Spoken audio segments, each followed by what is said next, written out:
नमस्कार दोस्तों यह वीडियो उन पढ़े लिखे और बुद्धिमान लोगों के लिए है जो परमात्मा गॉड अल्लाह को जानना चाहते हैं कि वह कौन है और कैसा है। फिर यह लोग बुद्धिमान होने के नाते यह भी जानना चाहते हैं कि भगवान या अल्लाह को किसने देखा है। इन चुनिंदा लोगों की एक खास बात और है कि ये प्रमाण भी देखना चाहते हैं, ये सुनी सुनाई बातों पर विश्वास नहीं करते। तो दोस्तों इस वीडियो में हम प्रमाण देंगे कि भगवान कौन है और उसको किस किस ने देखा है तथा वर्तमान में वो हमें कैसे मिलेगा।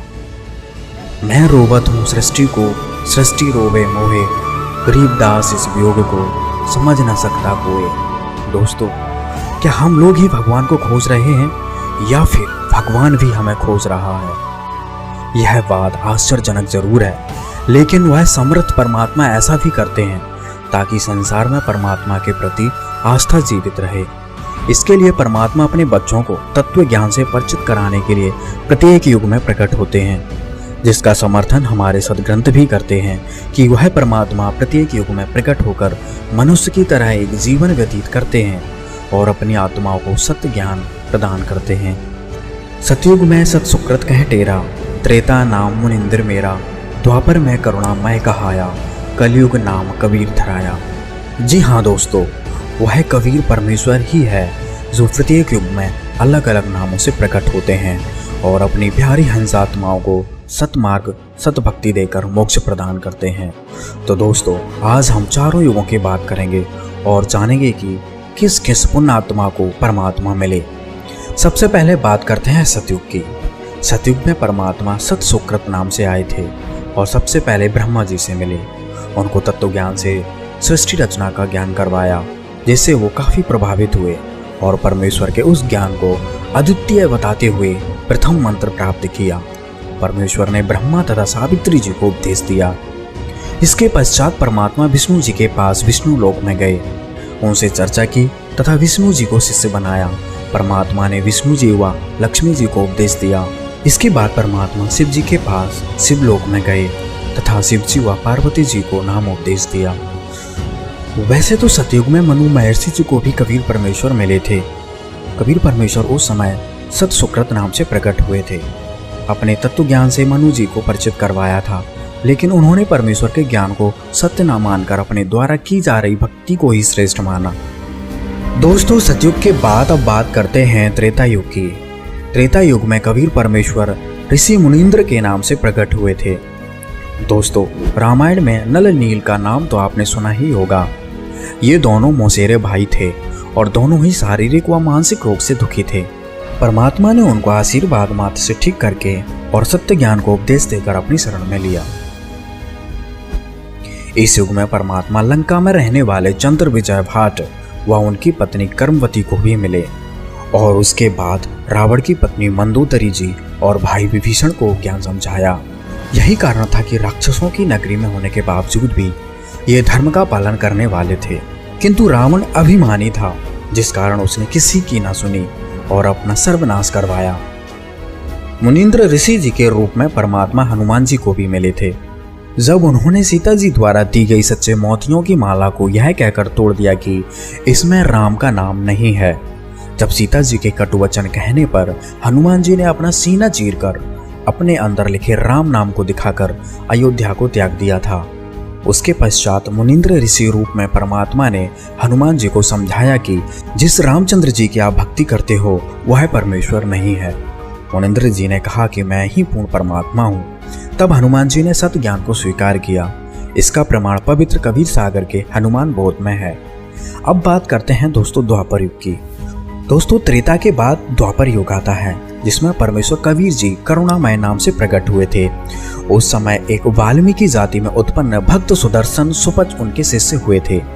इन्हीं सुदर्शन जी ने पांडवों के यज्ञ को सफल किया था, जो ना तो श्री कृष्ण जी के भोजन करने से सफल हुई और ना ही 33 करोड़ देवताओं 88,000 ऋषियों आदि के भोजन खाने से सफल हुई थी। इस युग में परमेश्वर ने राजा चंद्र विजय और उनकी पत्नी इंद्रमती को भी सच्चा ज्ञान समझाया था, जिससे उनका भी कल्याण हुआ। दर्शकों अब हम बात करते हैं कलयुग की। आज से ठीक 623 वर्ष पहले पूर्ण परमात्मा अपने वास्तविक कबीर देव नाम से प्रकट हुए तथा काशी में नीरू नीमा नामक एक निसंतान दंपति को लहरतारा तालाब में कमल के फूल पर मिले। परमेश्वर कबीर जी ने रामानंद जी का शिष्य बनकर उनका उद्धार किया। स्वामी रामानंद जी अपने समय के सुप्रसिद्ध विद्वान कहे जाते थे। परमेश्वर कबीर साहब जी ने उन्हें यथार्थता से परिचित करवाकर सतलोक के दर्शन कराए। उस समय गोरखनाथ जी ने भी कबीर साहब जी के साथ ज्ञान गोष्ठी की, फिर सिद्धियों के बल पर परमात्मा जी की परीक्षा ली, जिसके बाद गोरखनाथ जी को विश्वास हो गया कि यह पूर्ण परमात्मा है, यह उनका अवतार है। अंततः परमेश्वर कबीर जी से सतनाम लेकर भक्ति की तथा सिद्धियां प्राप्त करने वाली साधना को त्याग दिया। सिख धर्म के प्रवक्ता श्री नानक देव जी को भी पूर्ण परमात्मा कबीर साहब जी मिले। गुरु नानक देव जी को परमात्मा वही नदी पर मिले। उनसे काफी देर तक ज्ञान चर्चा करने के बाद उन्हें सतलोक का दर्शन कराया तथा 3 दिन तक सतलोक की सैर करवाकर सत्य ज्ञान से परिचित करवाकर वापस छोड़ा। इसके अलावा गरीबदास जी महाराज जी को भी पूर्ण परमात्मा 10 वर्ष की आयु में जिंदा महात्मा के रूप में मिले थे। उन्हें सतलोक सचखंड दिखाकर अपने अद्वितीय ज्ञान से अवगत कराया तथा अपनी महिमा की वाणी पुनः प्रकट करवाई। बांधवगढ़ के सेठ धनी धर्मदास जी जब 68 तीर्थ की यात्रा पर निकले हुए थे, तब पूर्ण परमात्मा कबीर साहब जी जिंदा बाबा के रूप में धर्मदास जी को मथुरा में मिले और कर्मकांड में उलझे धर्मदास जी को सत्य ज्ञान सतमार्ग बताकर सद्भक्ति प्रदान की तथा सतलोक के दर्शन करवाए थे। संत दादू दयाल जी जब 7 वर्ष के थे, तब भी परमेश्वर कबीर जी सशरीर प्रकट होकर उस पुण्य आत्मा को ज्ञान समझाया और अपनी शरण में लिया और उनको भी अन्य पुण्य आत्माओं की तरह परमेश्वर कबीर जी ने 3 दिन सतलोक दिखाया। कलयुग में ही श्री मलुकदास जी साहब को पूर्ण परमात्मा मिले तथा 2 दिन तक सतलोक दिखाया। तब तक श्री मलुकदास जी अचेत रहे। बलक बुखारे के बादशाह इब्राहिम सुल्तान अधम को कबीर परमेश्वर मिले और उनका राजपाट छुड़वाकर भक्ति प्रदान करके उनका कल्याण किया। मुसलमान धर्म के प्रवर्तक हजरत मोहम्मद जी को भी परमात्मा कबीर देव जिंदा महात्मा के रूप में मिले और उनको सतलोक लेकर गए, लेकिन उनकी रुचि वहां नहीं हुई। कुरान में लिखे कबीरन, खबीरन, कबीरा ये नाम वही संकेत करते हैं।